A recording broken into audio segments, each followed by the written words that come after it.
This week on Crunchweek, we're talking about Google's big launch of the Moto X, ride-sharing apps getting regulatory help from California, and the conversation around digital privacy. Welcome to Crunchweek, where we talk about the week's most interesting stories. I'm Leena Rao. I'm Colleen Taylor. I'm Ryan Lawler. So this week, the big, hardware launch was the Google Moto X, which was Google's first phone after acquiring Motorola. So kind of a big deal for them. What do you think, Ryan? I thought that this is really interesting. I mean, in the Android ecosystem, stats don't really matter, specs don't really matter. It was like all this stuff was leaked beforehand. Yeah. But, this is about Google and Motorola saying that we actually can play in hardware. We can create an attractive, interesting device and sort of compete with our partners, I guess. Like Samsung and HTC. Yeah, I mean, it's super interesting to see. This was just the beginning, and actually what came out about the phone, and this had been speculated for some time, is that it's not really like a super powerful phone. It's not. It can't compete with the iPhone when it comes to like how powerful it was, how feature rich the iPhone is. But it's sort of a middle ground. But you have to think that this is just the beginning of what they're going to try to do to compete against not only Samsung but also maybe Apple. What do you think? You use an Android. I do use an Android, and it's in my disclosures for my spouse works at Google. So part of it is just that it's just what I use in my house because it's part of the family, I guess. But I think this is exciting. What's interesting that a lot of people are writing favorably about the Moto X is how customizable it is.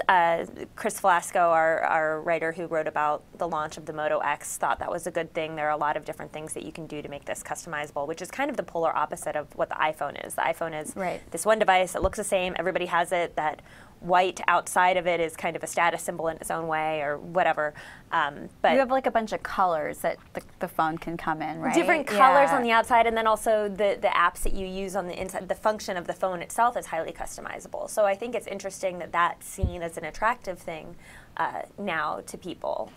There's just so much more availability for if people want a nice smartphone. It's not just one choice anymore. And so much of it is really not about the hardware so much as the software that powers it. Like a lot of what's interesting about this device is, being able to use all of the Google services, Google Search, Google Maps, or whatever. It like listens for you to say, okay, Google, and then we'll do whatever you want to do. So it's really, really supposed to be like tuned in very quickly to those services. And also made in USA, which I think is very exciting. I'm a big proponent, kind of weirdly so fixated on made in USA. Made in USA. I am, like my clothing, everything. I'm kind of patriotic about that, so I'm very excited about that here. Are you going to use it?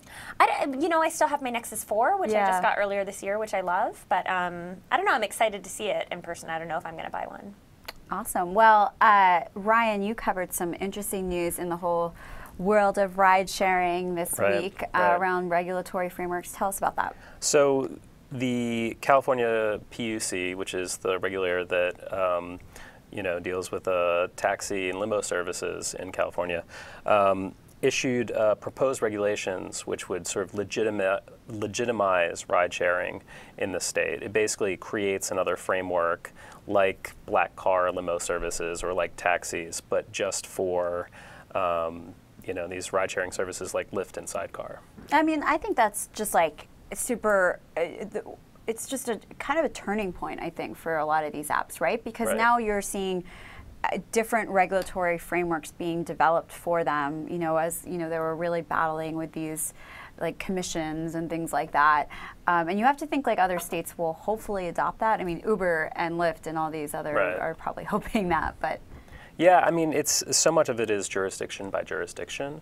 And so, at least now with California, they can say, to all of the other regulators, look, we worked out this deal in California. This is sort of an example of what we do there. And, it's all about trust and safety and ensuring that, the people who are picking people up, they're unlicensed drivers, but they sort of hold to the same sort of safety level in terms of background checks and alcohol non-use and that type of thing as these other drivers who are licensed. Do you think that as this happens, then Sidecar and Lyft and things like this are going to stop being so far and away more economical to use? Do you think that this is going to add more financial burden in on it that'll make it costs into more costs that will make taxis once again sort of at par in terms of cost? Well, some of the things they're already doing. I mean, background checks and criminal background checks and driver checks they're already doing right now. They already all have sort of a level of insurance over and above typical driver insurance. They're all enforcing a no alcohol policy. The only real difference in sort of the cost things is there's like a tiny, tiny charge that the PUC is collecting per mile, but it's not going to be really relevant to their balance sheet. I just have to say that in general, this whole space is so fascinating. Every conversation it feels like I'm having, whether it's with friends or coworkers or taxi drivers especially, is just about this, what's going on in the transportation system. Well, I had family visit this week. This was really interesting. I had family visit from suburban New Jersey, and it seemed the first day that they came, it seemed like such a novel idea for them to use this Lyft app, the first thing they were in town. And then my sister downloaded the app, and whenever they needed to get around and they didn't want to drive, they used Lyft from then on. So it was kind of interesting. I converted them into users for their stay. Cool. Well, I don't want to. I feel like I could talk for endless hours about Lyft and Uber. Yeah, well, I mean, Uber's $3.5 billion valuation in their latest funding round. I mean, there's just so much around ride sharing. Yeah, ride sharing and transportation, it's huge. But before we end Crunchweek, we want to talk about digital privacy. Lots of news around that topic this week. You had some interesting conversations, I think. Tell us about this. I did. The beginning of this week had, the Bradley Manning verdict, which is interesting in its own way. Good news and bad news for all of us, in the technology space in terms of going forward, how legislation and the law is going to work. But then later this week, one of the biggest stories that exploded and then kind of fizzled out a bit was this woman who claimed that 6 officers showed up at her house based on what she and her husband had been Google searching. The anti-terrorism task force or something had come to this woman, Michelle Catalano's house or something. She was Googling, or her husband was Googling backpacks and pressure cooker bombs. Or was it pressure cooker? Which bombs? is, of course, it wasn't even bombs. It was just pressure cooker. They wanted to buy a pressure cooker. Right. And they also wanted to buy a backpack. But Which the fact what that they she did it on the claims. same day. Yeah, so they did it on the same day or something, or at least this is what this woman claimed, or what her impression of the situation was. And so she wrote a post on her personal blog on Medium about it, and it just caught like wildfire. People said, this is what happens with the NSA PRISM, with Google cooperating here. You're going to get uniformed officers with guns showing up at your house.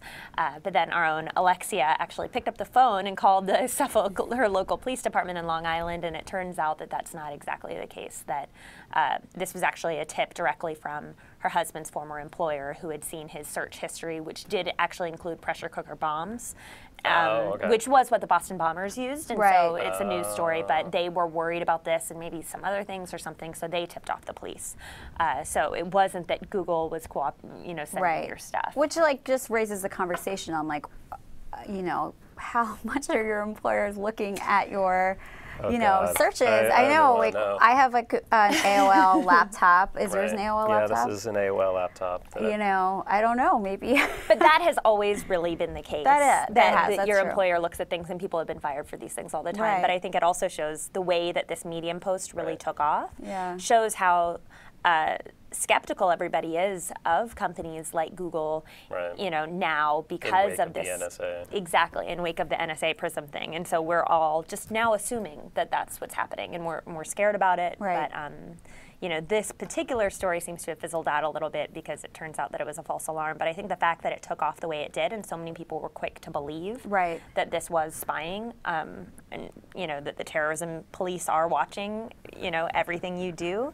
The fact that we were all so quick to believe that is interesting. It's also kind of interesting, I mean, as a side note, that this was sort of Medium's, almost citizen journalism moment. Yeah. Yeah. So far we've sort of seen more like the tech world. We see tech people like take on, blog on Medium, but yeah, you're right. It kind of was more widespread. Right. I mean, yeah. I think that's an interesting. And I did point. see one thing also yesterday. Someone had tweeted, isn't Medium going to issue a retraction here? Aren't they going to correct? Because a lot of people, I think, didn't know what Medium was. Yeah. Right. And so, they thought it was TechCrunch. Or something, and then it had to be promoted that Medium is just a blogging platform. They're not responsible for the content on the site. And so it was probably a big day for Medium yesterday. Totally. Cool. Well, that's all the time that we have for this week. Thanks for joining us.